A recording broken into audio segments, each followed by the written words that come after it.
Si algo nos ha enseñado la historia es que los castigos a criminales han sido estremecedores y nos hacen pensar si muerte es el peor destino posible.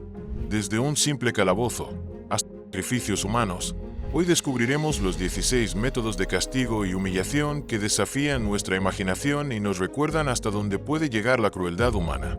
Número 16. El calabozo. Es una especie de celda utilizada en la época medieval como lugar de cautiverio y castigo. Este calabozo fue diseñado como un estrecho pozo o pozo vertical, a menudo ubicado bajo un castillo o fortaleza.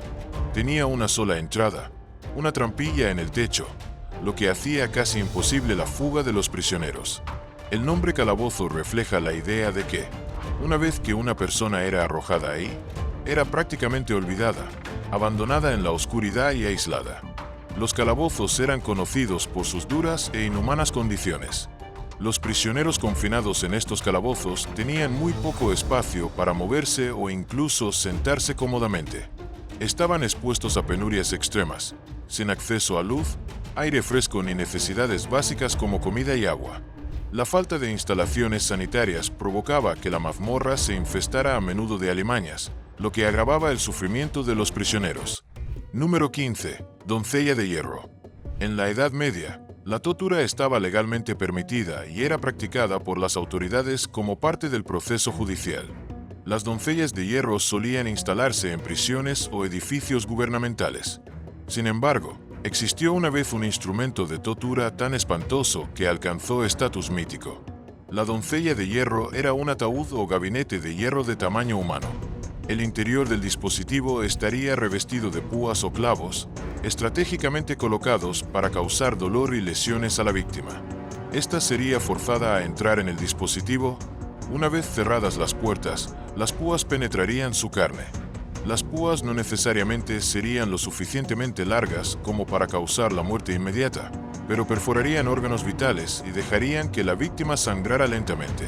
La intención era provocar un sufrimiento lento y agonizante para la persona atrapada en este dispositivo. En algunos casos, la doncella de hierro se exhibía en plazas públicas como elemento disuasorio del crimen, infundiendo miedo en la población. Número 14. Aplastado por un elefante. Los elefantes, venerados por su inteligencia y fuerza, lamentablemente se convirtieron en instrumentos de brutal castigo al ser utilizados para ejecuciones. Durante al menos 2000 años, la práctica de ser aplastado por elefantes fue común en regiones como la India, el sur y el sudeste asiático. En la India, esta forma de pena capital, conocida como Ganga Rao, consistía en exponer al acusado a la fuerza del peso de un elefante. Bajo el control de un domador, el animal era obligado con ganchos afilados a obedecer las órdenes. En la vecina Sri Lanka, supuestamente se equipaba a los elefantes con cuchillas afiladas en los colmillos. De igual manera, en el antiguo reino de Siam, hoy Tailandia, se entrenaba a los elefantes para que levantaran a sus víctimas en el aire antes de asestarles el golpe fatal. Número 13. Tenedor de herejes. Durante la Inquisición española, un periodo caracterizado por un intenso fervor religioso y persecución, surgió un dispositivo diseñado específicamente para herejes. Durante este periodo, los no católicos, como musulmanes y judíos, sufrieron severa persecución y tortura debido a sus creencias religiosas. Se registraron comunidades y se presionó a los no católicos para que confesaran herejía. Quienes se declaraban culpables sufrían diversas formas de tortura como castigo, mientras que quienes se mantenían firmes en su inocencia se enfrentaban a la ejecución. Uno de los objetos utilizados durante este periodo oscuro fue el tenedor hereje. Este instrumento consistía en una correa de cuero firmemente atada al cuello, con dos puntas afiladas que sobresalían, una dirigida a la garganta y la otra al esternón. Número 12. Pasar por la quilla. En los anales de la historia marítima, pasar por la quilla destaca como una forma notoria de castigo utilizada para mantener la disciplina a bordo de los barcos durante los siglos XVII y XVIII. Este mecanismo consiste en suspender a la víctima de una cuerda desde el mástil del barco, con pesos atados a sus piernas. Al soltar la cuerda a la tripulación, la víctima se precipitaba al mar y era arrastrada por la quilla, o fondo del barco, de ahí el nombre de pasar por la quilla. Esta parte del barco, a menudo cubierta de percebes afilados, causaba graves lesiones a la víctima, agravando el sufrimiento. La evidencia sugiere que la Armada holandesa aplicó este castigo durante este periodo. Relatos de fuentes británicas sugieren que, número 1, la horca. El ahorcamiento en la horca consistía en confinarlos en jaulas humanoides y ahorcarlos en lugares públicos como una clara advertencia para posibles malhechores. La horca en sí se refería a la estructura de madera de la que colgaban estas jaulas. Esta macabra forma de castigo conllevaba la muerte lenta de las víctimas durante varios días, principalmente por exposición, deshidratación e inanición. Originaria de la Edad Media, la horca tenía como objetivo disuadir los delitos. Según la ley, las personas acusadas de asesinato eran ejecutadas en la horca, y este castigo solía reservarse para traidores, ladrones, asesinos y piratas. Las multitudes que deseaban presenciar estos espectáculos a veces alcanzaban decenas de miles. Número 10. El potro. Los registros históricos remontan el origen del potro, un conocido instrumento de tortura, a la antigua Grecia. Un ejemplo temprano de su uso ocurrió en el siglo IV a.C., cuando Heróstrato, conocido por incendiar el segundo templo de Artemisa, falleció en el potro. El potro consistía en un armazón de madera que semejaba a una cama elevada, ocultando su siniestro propósito. Cadenas sujetaban las muñecas y los tobillos de la víctima a rodillos colocados en ambos extremos del armazón. Una vez atada, el cuerpo de la víctima sufría un estiramiento aterrador, ejerciendo gradualmente presión sobre hombros, brazos, piernas, espalda y caderas. Este estiramiento prolongado podía provocar la rotura de articulaciones y una dislocación permanente, incapacitando los músculos. Además del estiramiento, el potro servía como medio de sujeción y se le infligían otras torturas. Quienes sobrevivían a menudo sufrían discapacidades de por vida y no podían mover libremente sus extremidades. Número 9. Cuna de Judas. Un método de tortura menos conocido, utilizado durante la Inquisición española, era la cuna de Judas, un dispositivo que, curiosamente, era considerado humano por quienes lo practicaban. A pesar de su apariencia modesta, la cuna de Judas presagiaba un destino aterrador para los herejes. El dispositivo en sí es bastante sencillo. Una pirámide de madera tallada montada sobre 3 patas, similar a un taburete, aunque completamente inadecuada para sentarse. Colocada entre las paredes de una cámara de tortura, la víctima era suspendida sobre la cuna de Judas, con las manos y los pies atados con cuerdas sujetas a engranajes. Lentamente, la víctima era bajada hasta la punta del dispositivo, a veces con peso añadido, hasta que éste penetraba en su zona pélvica. El concepto de la cuna de Judas se atribuye a un abogado italiano. Número 8. La rueda destrozadora. Incluso hoy en día, la rueda destrozadora sigue siendo uno de los métodos de ejecución más horripilantes de la historia. Estaba reservada principalmente para los criminales más peligrosos y su propósito era infligir un dolor y un sufrimiento insoportables, a menudo con la asistencia de grandes multitudes. Las víctimas de este castigo se enfrentaban a 2 terribles posibilidades: ser destrozadas por la rueda o ser destrozadas en ella. Tras la dura prueba, a menudo las víctimas eran dejadas en la rueda durante horas o incluso días. Sus extremidades rotas se enredaban en los radios, sufriendo un fallecimiento lento y agonizante. Originaria del Imperio Romano, se utilizaba originalmente para infligir dolor. Las víctimas, generalmente esclavas o cristianas, eran atadas a un banco y se les golpeaba el cuerpo con una rueda con borde de hierro, comenzando por los tobillos y subiendo. Los romanos empleaban diversas técnicas con la rueda, como colgar verticalmente a las víctimas, atarlas a la rueda o encender fuego debajo para mayor tortura. Número 7. La temible silla de hierro. Este escalofriante instrumento de tortura estaba adornado con cientos de púas afiladas en el asiento, el respaldo, el reposabrazos y las patas, diseñado para infligir un dolor insoportable a sus desafortunados ocupantes. Un reportaje periodístico de 1891 describe vívidamente cómo se utilizaba la silla de hierro para castigar a los criminales.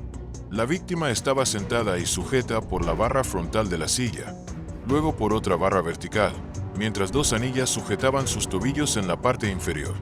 En la parte superior, había un collar para el cuello y otro travesaño que lo atravesaba, cada extremo provisto de una anilla que sujetaba las muñecas. Debajo del asiento había una estufa. Así, Las víctimas soportaban no solo la presión de las puntas afiladas, sino también el tormento del fuego que ardía bajo ellas. Una víctima documentada de la silla de hierro fue Jean Collis, de Toulouse, Francia. Además de enfrentarse a la silla de hierro, sufrió más torturas en la rueda, y sus extremidades fueron estiradas y dislocadas. Número 6. El toro de bronce. El toro de bronce es conocido como una reliquia macabra de la antigua Grecia.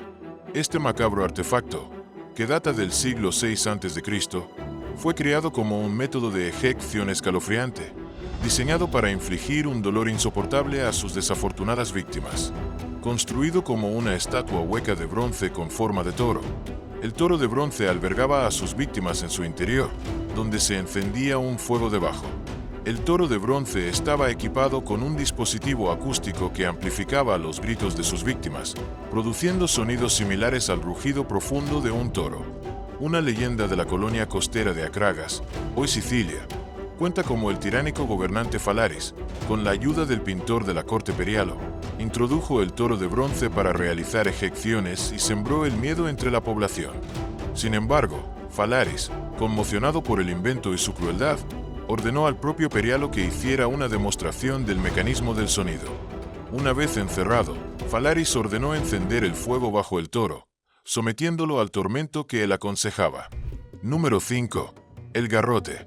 Durante la Inquisición española, el desván servía como método de ejecución reservado para herejes que, tras ser condenados a muerte, se convertían al cristianismo. Si bien puede parecer humano comparado con la hoguera, el desván infligía un fallecimiento rápido y misericordioso mediante estrangulación con un gran tornillo metálico en la parte posterior, cuyo propósito era provocar el fallecimiento inmediato al apretarlo. El propósito de este mecanismo era aplastar el tronco encefálico al apretarlo, asegurando el fallecimiento instantáneo. Los garrotes podían fabricarse con diversos materiales. Además de su uso histórico, la buhardilla se utilizó como arma durante la Segunda Guerra Mundial, a menudo utilizada por soldados para eliminar sigilosamente a centinelas y personal enemigo.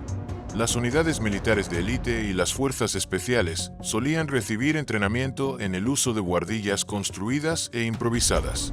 El último cuartel público en España tuvo lugar en mayo de 1897 en Barcelona, tras lo cual todas las ejecuciones se llevaron a cabo dentro de los muros de la prisión. Número 4. Poena Cullei. Traducido libremente del latín como castigo de saco, la poena Cullei era un castigo específicamente reservado para el acto de un progenitor. Según un destacado jurista romano del siglo III después de Cristo, el castigo consistía en golpear al culpable y luego cosérselo en un saco. Dentro del saco, junto con el condenado, se encontraban un perro, un gallo, una víbora y un mono, tras lo cual el saco se arrojaba a las profundidades del mar si éste se encontraba cerca. Si el mar no era fácilmente accesible, el saco se arrojaba a las fieras, según lo prescribía la constitución del divino Adronio. El destino del condenado encerrado en el saco era inevitablemente sombrío, pues se enfrentaba a la posible muerte por mordedura de serpiente, la fuerza bruta de un chimpancé o la asfixia por ahogamiento. Número 3. Escafismo. Derivado del griego escaf, que significa excavar o ahuecar, el escafismo es conocido como uno de los métodos de ejecución más horripilantes ideados por la humanidad. Si bien diversas civilizaciones han empleado castigos espantosos, el Imperio Persa, alrededor del año 500 a.C., introdujo el escafismo, superándolos a todos. Esta antigua forma de tortura consistía en que las víctimas fueran consumidas lenta y dolorosamente por insectos.